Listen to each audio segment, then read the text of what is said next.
Hey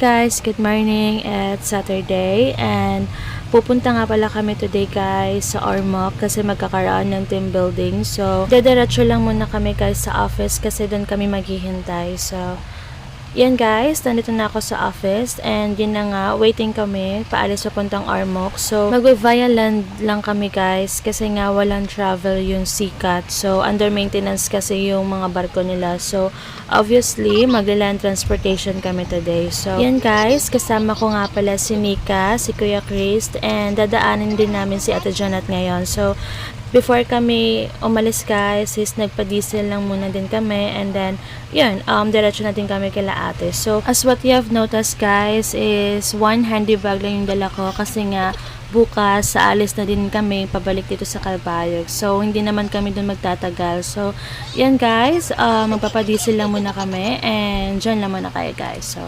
station guys!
So, yan guys, kasama na namin si Ate Janet and actually guys, umaabot na 6 to 7 hours yung biyahe papuntang Ormoc kasi nga from Tacloban there is 4 hours or 5, then 3 hours din naman papuntang Ormoc and medyo malayo-layo din yung resort na pupuntahan namin. So, actually guys, hindi naman talaga kami kasali dun sa team building ng Ormoc branch kasi nga Ormoc branch yon. So, obviously, hindi talaga kami kasali kasi nandito kami sa Calbayog. Iba yung team namin. Pero, yung boss namin is, decided na isali kami kasi nga, since we are in charge sa lahat ng mga paperworks doon sa Ormoc branch, they decided na isama na lang din kami, pati si Ate Janet. So, yun yung naging setup namin guys. So, kaya nagpaalam kami sa mga family namin and then sa mga partners namin kung okay lang kami sumama. So, yun guys, okay naman sa kanila. So, yun, sumama na lang din kami sa team building. So, yun guys, nandito nga pala kami sa Fairmar Place and then, kakain lang muna kami ng lunch kasi nga, yun, nagutom kami and nandito kami ngayon sa Fairmar Place, San Jorge. So, sobrang recommended to ni Ate Janet kasi sobrang sarap daw ng bulalo dito. So, yan guys, kakain lang muna kami, then travel kami ulit. So, dyan lang muna kayo guys.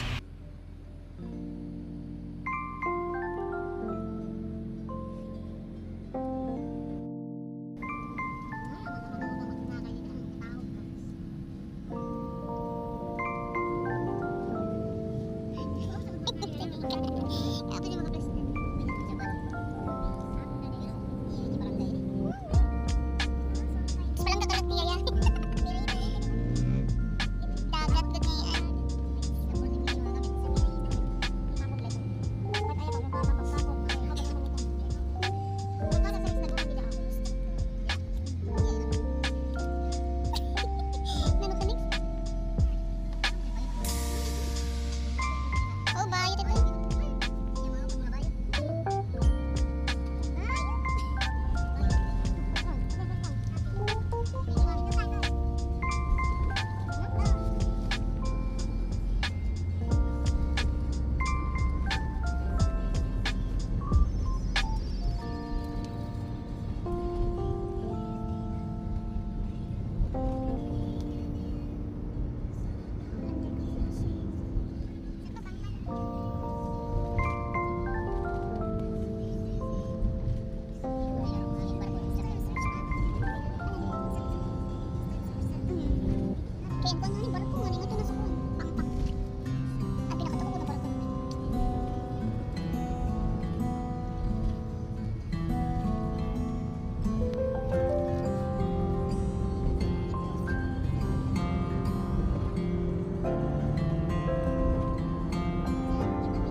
So, yan guys, as what you have noticed, bago kami pumasok dito sa San Juanico Bridge is marami talagang nakapilang truck guys. And actually until now, hindi pa pwedeng mag-travel yung mga malalaking truck except dun sa mga light white car lang. So, yan guys, as what you have noticed, sobrang ganda talaga ng view dito guys. And yan, dyan lang muna kayo guys and mag-travel lang muna kami. So, station guys.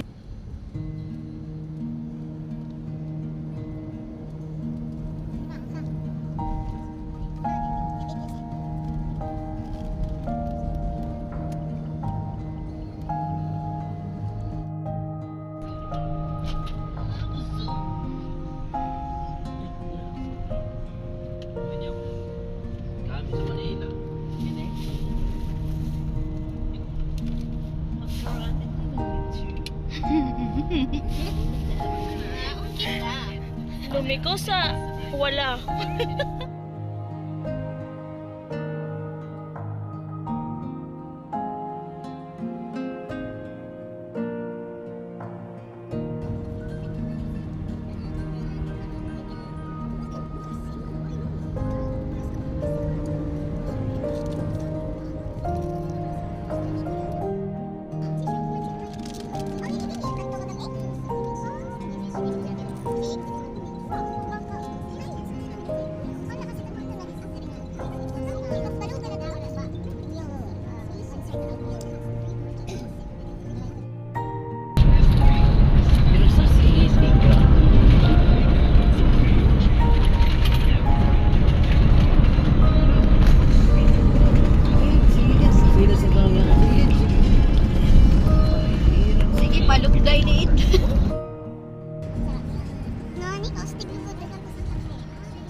So, yan guys, medyo malapit na din kami sa location, and as what you have noticed, magagabi na din guys kasi nga sobrang layo talaga guys ng Ormoc City. So, yan guys, nandito nga pala kami sa resort, and ito nga pala yung room namin nila Nika and Ate Jeanette. So as what you have noticed, merong 3 bed, and then meron din silang lababo.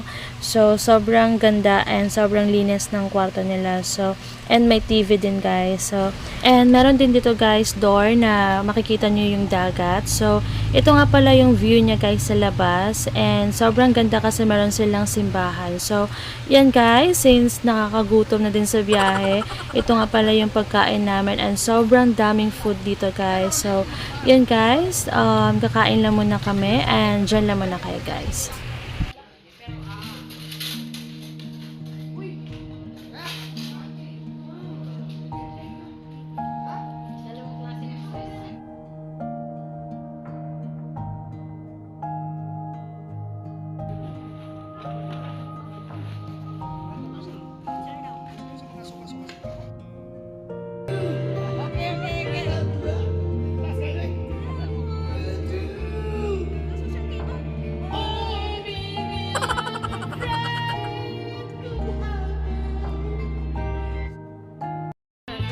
So, yan guys, that's all for today's video guys. Thank you guys for watching. So, please don't forget to subscribe my YouTube channel. So, bye guys!